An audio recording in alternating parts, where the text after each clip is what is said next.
Research has shown that simply spicing up your diet may help you consume less salt and possibly less sugar, while potentially improving your health even beyond the reduction of salt and sugar.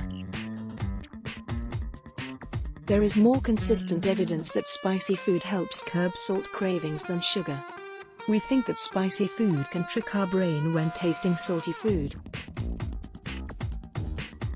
It makes us taste the same level of saltiness even when a reduced amount of salt is actually consumed, said study author Jiming Zhu, professor and director of the Department of Hypertension and Endocrinology at the 3rd Military Medical University in Chongqing, China.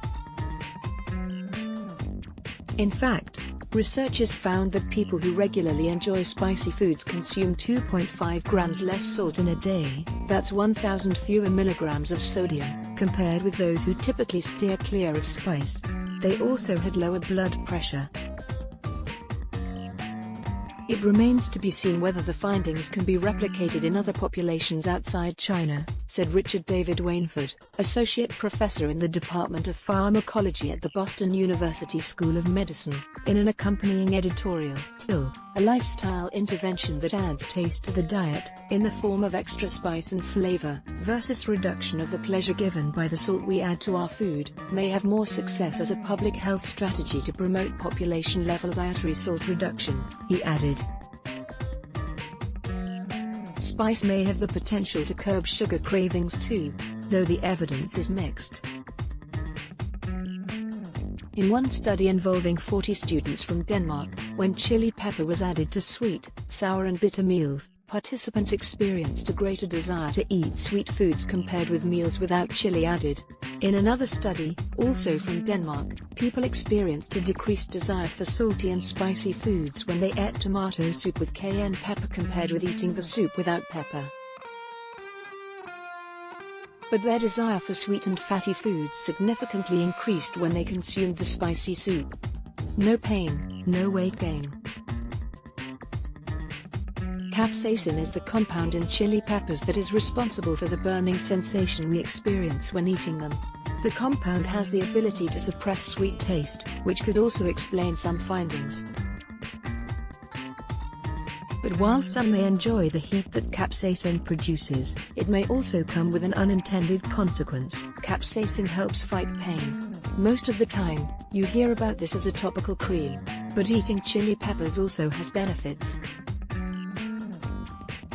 It may be that when the pain goes away, you're stimulated to consume more sweet foods, said Mary John Ludi, an associate professor of clinical nutrition at Bowling Green State University. In a meta-analysis, involving more than 70 studies, funded by the National Institutes of Health and the McCormick Science Institute, researchers state that the balance of the literature suggests the capsaicin suppresses appetite, though the magnitude of the effects is small.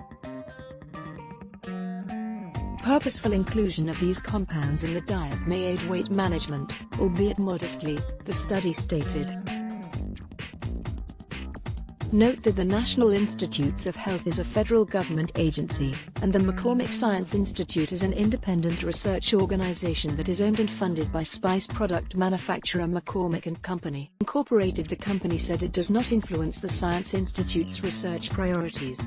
The meta-analysis included the Danish study that found increased sugar cravings among those who consumed spicy meals. But it also included a study that found adding spice can actually curb sugar cravings.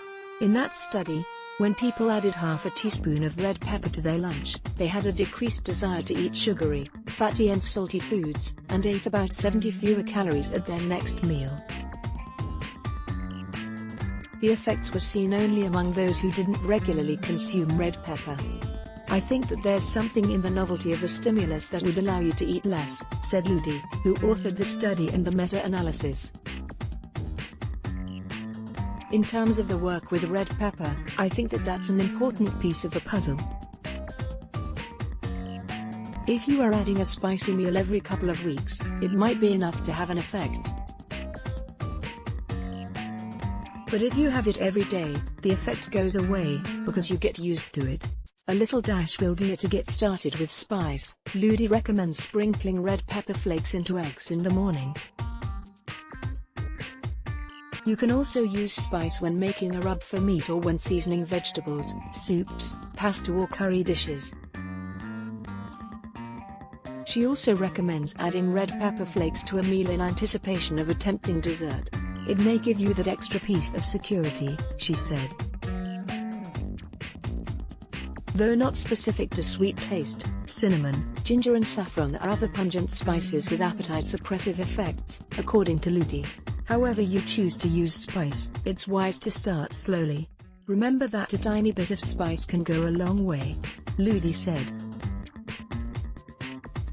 If the heat is an issue, you can calm your taste buds by pairing hot spices with healthy fats, such as avocados and nuts, according to Ludi.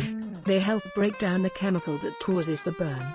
If you're new to spicy peppers, she recommends starting with milder varieties, such as jalapeno or serrano, which cause less burn than cayenne or habanero. These peppers still contain some capsaicin but not as much. Although I haven't researched it directly, my guess is that there would still be appetite effects, perhaps of a lesser magnitude.